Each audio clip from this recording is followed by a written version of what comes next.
Hey, pretties, it's Alison. So I've had a ton of questions lately about perimenopause and menopause and all of these changes that our bodies are going through and weight loss and, talking about the things that are and aren't working for us. And I am super excited today because I have an expert on the subject. Her name is Dr. Mary Claire Haver.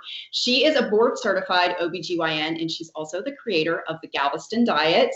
So thank you so much for being with me today, Dr. Haver. I loved your story because it resonated so much with me. So I'd love for you to tell us about, like necessity is the mother of invention, right? And you were experiencing some of these problems yourself. So tell us your story and how the Galveston Diet came to be.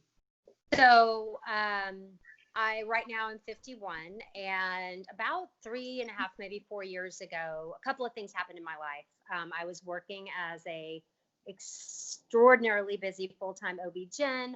I live in a small town. I basically delivered almost everyone I knew's baby who was pregnant here in town. So I was out late at night. I had 2 girls who were preteens. My husband was working overseas. I was just in this vortex of stress and work. And then I started going through hormonal changes, associated with menopause. And my brother passed away, who I was very, very close to. So I was kind of maintaining, and then, when the hormone changes hit and when Bob died, I just kind of fell off the deep end health-wise. I would come home from work, I'd kind of cry on my drive home because I didn't want my kids to be upset. Then I'd dry my tears in the car, come upstairs, and I would dive headfirst into the giant box of goldfish that my kids' snacks, and just mow through those. I was drinking 1, 2, maybe 3 glasses of wine on the weekend. Per night, just all these like bad habits that were just coming out just to get me through the grief process. So fast forward like 6 months later, grief is lifting. I'm getting back into my routine, and I start going back to doing all the tricks that I used to do to kind of get the weight off. And they didn't work anymore. And I was like, wait a minute, I'm working out like a fiend. I'm completely restricting my calories and it's not working. And I'd lose a pound or 2, and then, have cocktails with a friend one night, and or go out to dinner, and like I'd be 3 pounds back on, what I'd lost plus 1. So I'm like, wait a minute, this is not okay. I'm doing something wrong. So what did I do? I did that again, more, harder, faster, longer, still not working. So finally, my husband's like, you're becoming obsessed. You're working yourself every day. What you're doing, I think you look great. I love you, but this is not healthy for you. And so that was kind of my wake up call to where, okay, I'm doing everything I've told my patients, what I was taught to tell my patients to do for years. And it wasn't working for me. And I just had this like come to Jesus moment about, okay, we're doing this wrong. I'm doing this wrong. So I hit the books. I just started researching.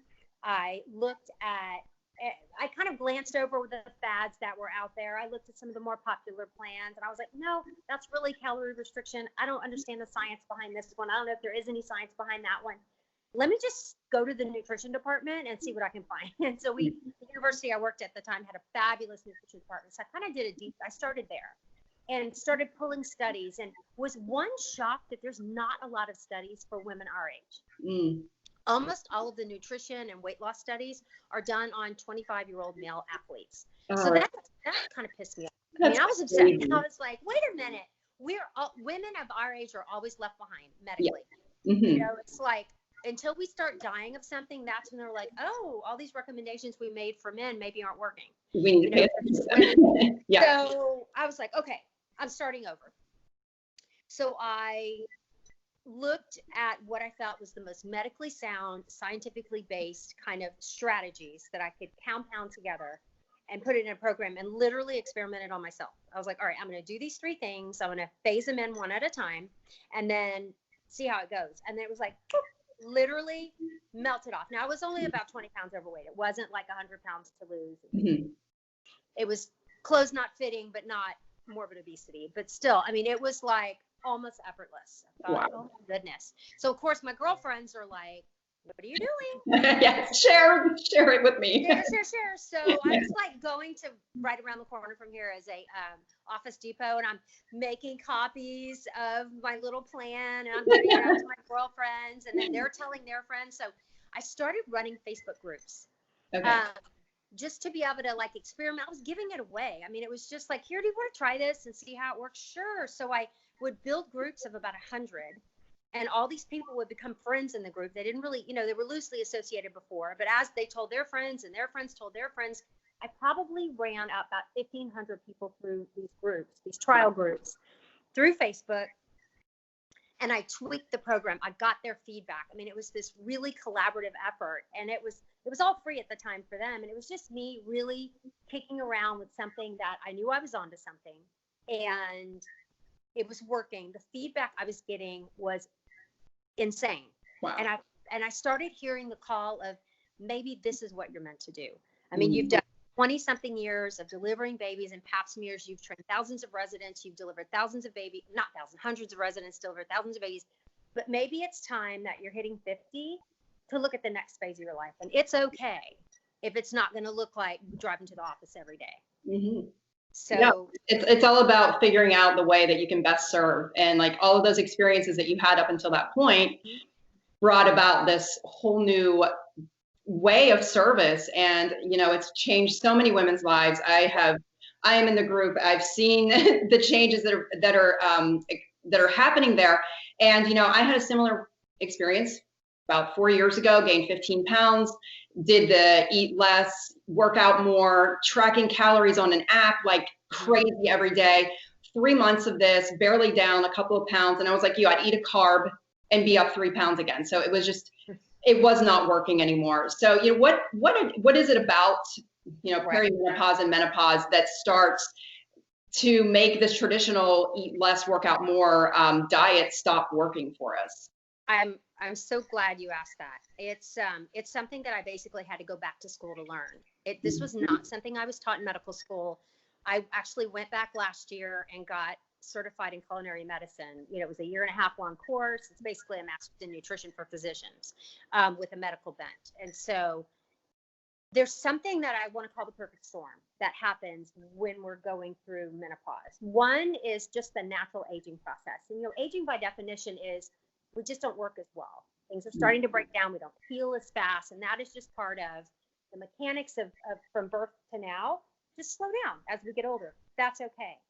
We can accelerate that process with poor nutritional choices, poor environmental choices, or things that happen to us that aren't our choices. Mm-hmm. We can also slow it down, and mostly with nutrition.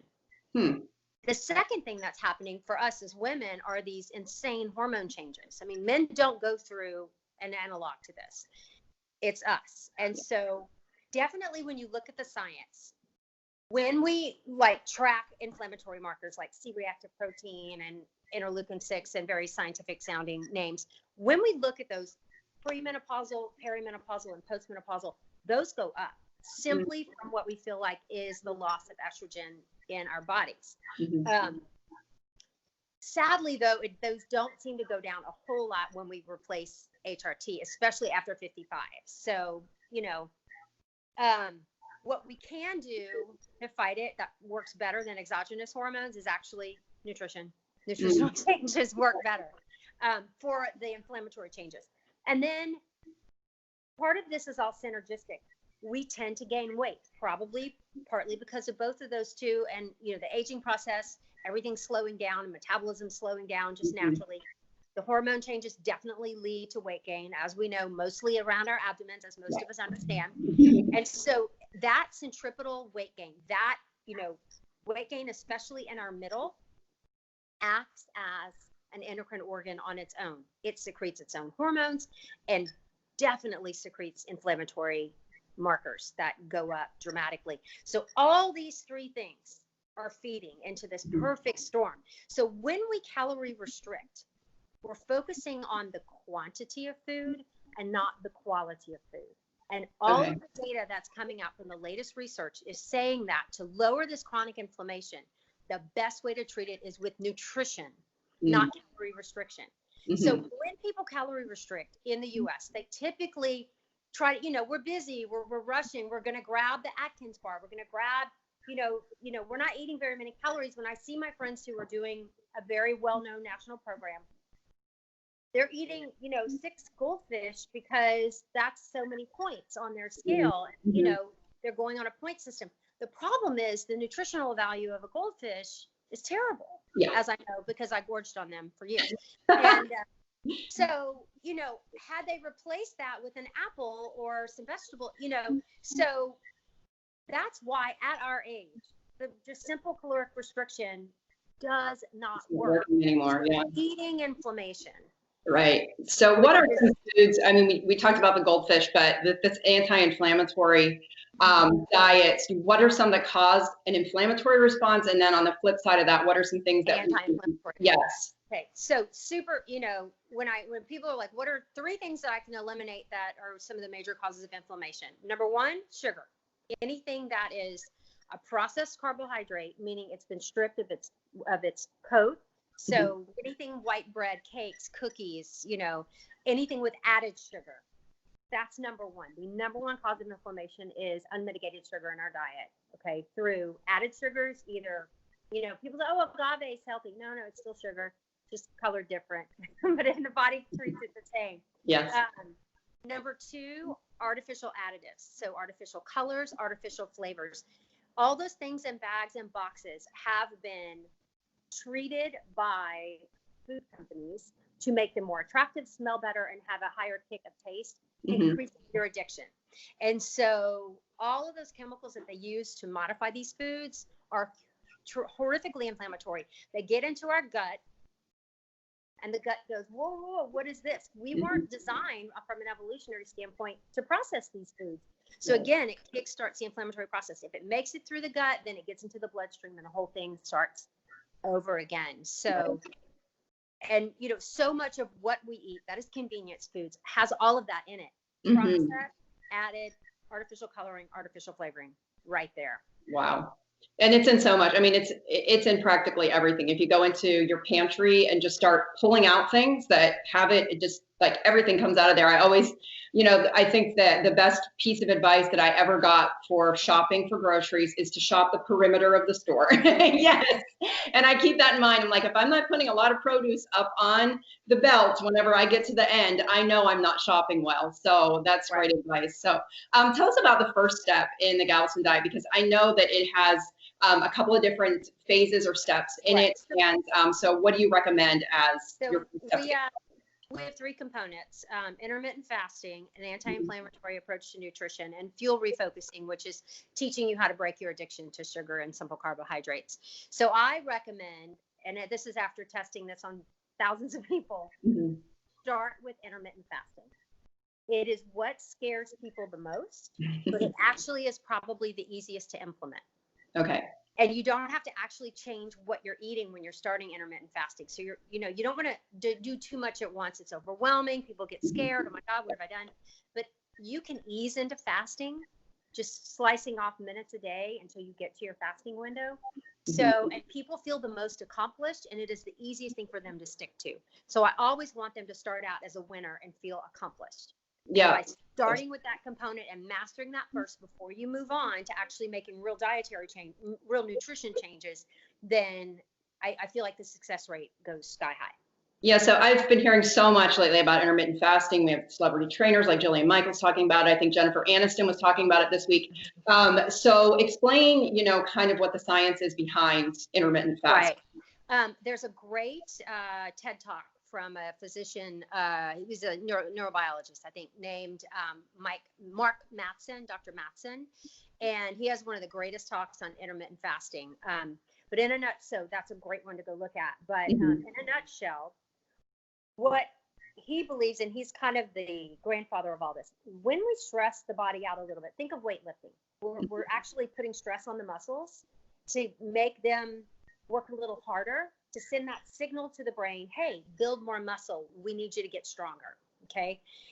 It's kind of the same thing with fasting. We're putting just enough stress on our metabolism to force it to work a little harder, be a little more efficient, which will eventually make us more resilient to disease. What happens in the brain is pretty fascinating, and that's where Dr. Matson's studies are done. He works on dementia and Alzheimer models.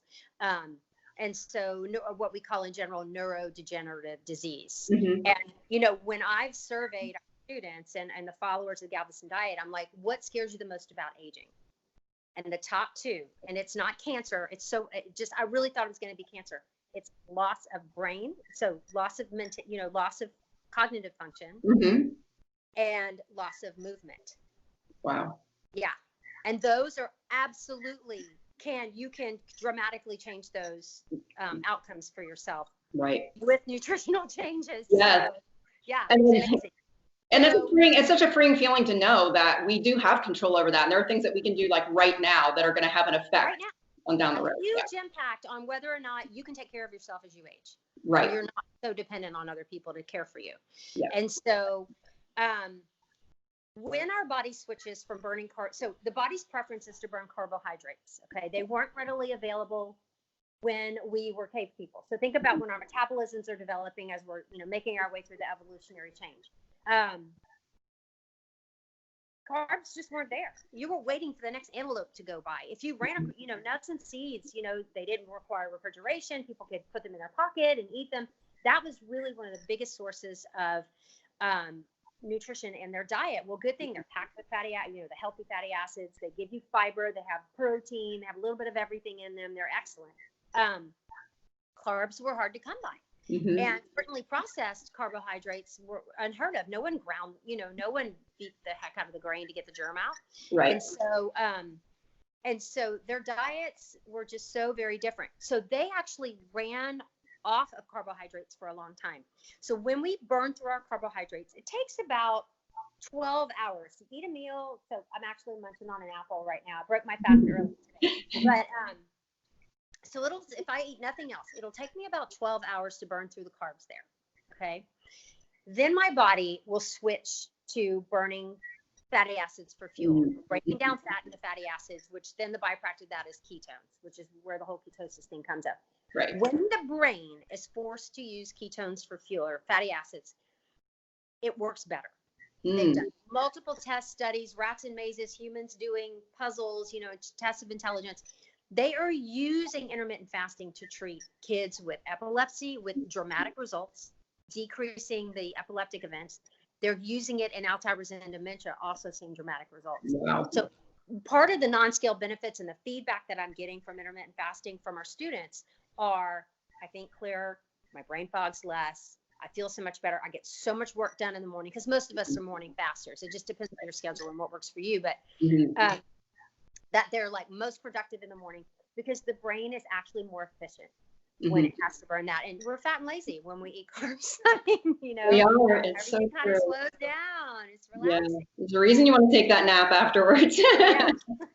So true. So you mentioned the non-scale benefits. So I feel like I'm at my goal weight right now, and there are probably some other women out there my age that are, for someone like me, I'm guessing this is more of a lifestyle change than a diet overall. So, describe how that would work for someone who was coming into the plan who didn't necessarily want to lose weight. Yeah, no, that's a great question. So Galveston Diet Signature Program was developed for selfish reasons. I wanted to lose weight and then it blew up into this big, beautiful thing. But now I'm at my goal weight. So what do I do? Definitely you want to intermittent fast the rest of your life. Absolutely. Okay. You never, ever, ever want to get off the anti-inflammatory diet. Okay.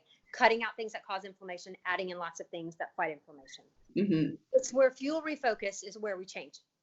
I put in so we count macros in fuel refocusing in the third phase. And we're focusing on healthy fats there that don't cause inflammation. So things packed with omega-3s, a really healthy balance of saturated to unsaturated fats. Where we change are the macros. So once you hit your goal weight, we're going to shift your macros back. There's a really great study that was done in JAMA, Journal of the American Medical Association, where they looked at, it was men, of course, but they looked at men who were doing high carb diets, just, 4 years, kind of the typical Western American diet. And they looked at, so just based on the percentage of carbohydrates that they ate a day over a long period of time. And what they found is that they looked at all-cause death, meaning death from anything, just who lived and who died in this 10-year, everybody's eaten this percentage of carbs. The people who ate high-carb diets died a lot faster, right? You know that. That leads to obesity. That's the high sugar people, right? Right. The people who ate somewhere in the 40 to 60% range of carbs actually had the lowest all-cause death. Then when you had people who did long-term low carb, ultra low carb, they actually don't do well.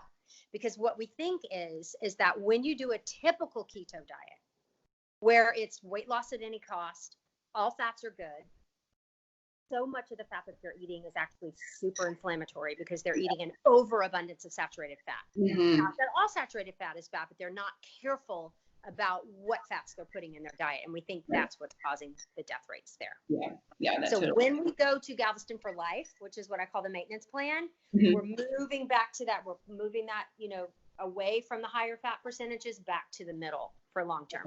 Okay. So do you include meal plans and, like shopping lists and that sort of thing? Yeah. So that's, thanks for asking. In the signature program, when we first started in the groups, we didn't have any meal plans. We were just sharing ideas, recipes, throughout the group. And then when I took it live and made it a course, I probably did it for 6 months with no meal plans. And then people just kept asking, I need more help. I need more structure. I need more. And I was like, okay, let me do this for them to make it easier for them to start. So I worked with a registered dietitian and chef, and we came up with 5 weeks of meal plans. And it's really just a Kickstarter to help people get a framework of how to change this. I realized that a lot of people like to be spoon-fed. What I don't love about meal plans is they can be restrictive. I don't know what you like. I don't know what your sensitivities are and whatever. And so I always tell people to take the meal plans with a grain of salt. Your life. I'm not in the pantry with you making choices. Right. So make your choices based on the science of what I've told you. The meal plans are just a framework for you. Yeah. Yeah, that totally makes sense. Yeah, you have to adjust it for your individual preferences and all that good stuff. But yeah, just having that framework and having that shopping list to go out and say, these are some anti-inflammatory foods that I need to add into my diet, or, the ways that I can get more omegas in my diet or whatever. That's like super, super helpful. That's what I need. I need somebody to just tell me what to put on my list and because if you have the good stuff in your house, that's what you're going to reach for. If you have the junk, you're going to reach for that instead. It's just all about having the right things in there and reaching for it. Our meal plans are by week, and so you have a shopping list for each week, but I also have just the general shopping list, like go fill your house with this. Yeah, that's exactly what I need. I need that bad. All right, so supplements. I know there's been some controversy about vitamins and do we even need to be taking them and that sort of thing.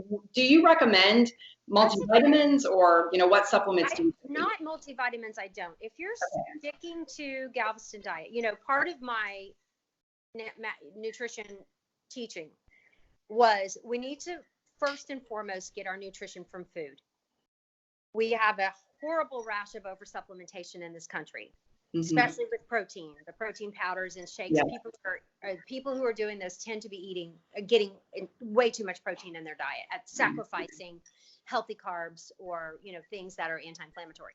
So that being said, there's a couple of things that I take every single day. And I feel like these two are things that can probably dramatically change your outcome long term. One is fiber.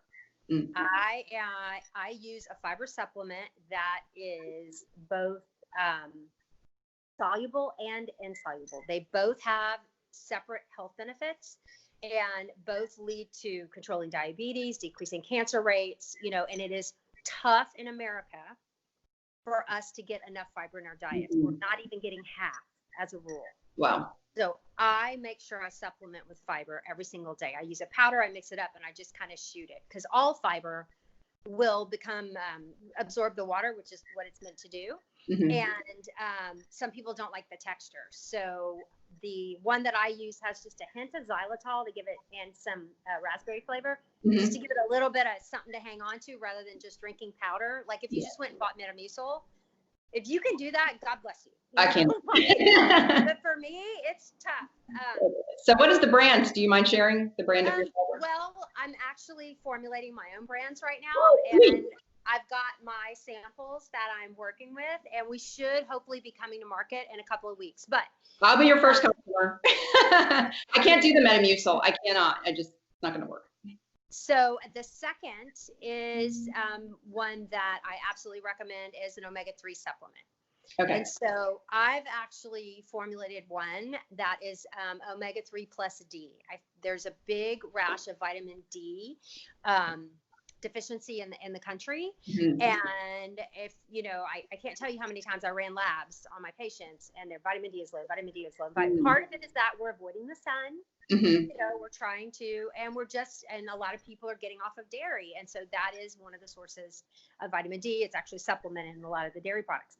Okay. So I love my omega-3 plus D. Mm-hmm. And so, but you can get good fiber sources, Amazon, go to your health food store. It's hard to mess up psyllium husk, but it's hard to make it taste good. Yes. If you just can't handle the texture, get the capsules, and mm-hmm. you have to take several. So, okay. Now you can get that much fiber in your diet. God bless you. I do have people track with the macros, and then you can see. So I tend to only supplement. I'll look at yesterday what I ate and see what my fiber grams were, and then I'll supplement the next day to make sure I hit that 25. You should be hitting 25 a day. Okay. For optimal health. Awesome. All right. So I have to ask you, is there one story in particular? You've had thousands of women who've done the Galveston Diet now. So is there anyone? Almost like 20,000. Can you believe? We have oh my gosh, that's amazing. Now. It's crazy.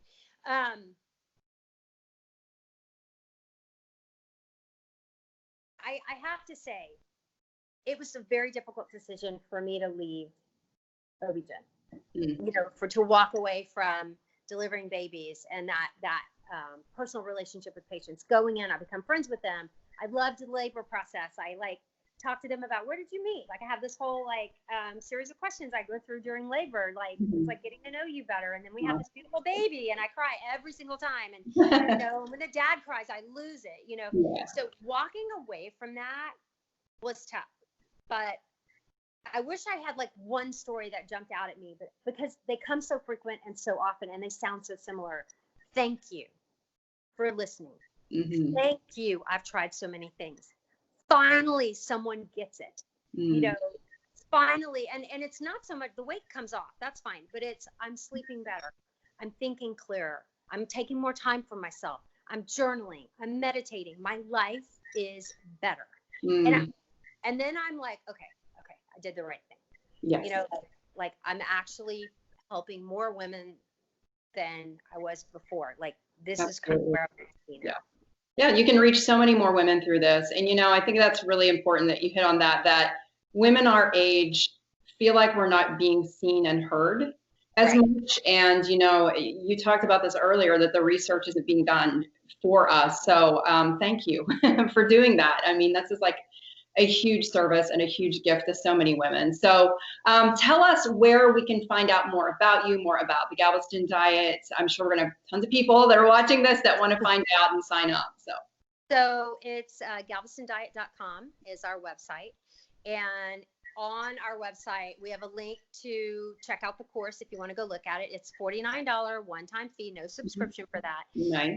There's a 30-day money-back guarantee, and it's all education. I've been in adult education since I graduated from medical school, teaching medical students and residents, and so I know how adults learn. Some need to hear it, some need to see it, some need to have videos, some need images. Yeah. So I have a little bit of everything in there. I have links to the medical journal articles. I back everything I do up by science. I don't make up. It's never because Dr. Haver said so. It's always because here's the science. My gift is breaking down something complicated and taking it to a layperson and explaining it in a way that they can understand. And so that's a lot of the feedback that I could get. Thank you for explaining it. Because let me tell you, at 2 a.m. when the munchies hit, you're going to remember the science, not just because that, doctor who looks, pretty with her pearls told me to do that, right. So that I understand that when I put this in my body, this is happening. Yeah, because only so much willpower only goes so far, but having that education and the reasoning behind it is really what's going to make the difference. So, right.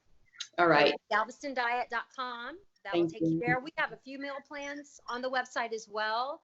There's some, we have a couple of giveaway meal plans. If you want to just submit your email address, we'll send them to you. It's a great interactive place to be. I also have Galveston Diet page and group on Facebook. Both are open. If you want to go check it out, you're welcome to join us. Awesome. Thank you so much, Dr. Haber. You've given us so much good information. And I know just from this interview alone that you are going to reach so many women and change their lives through this program. So I really appreciate your time today. Thank you. Thank you.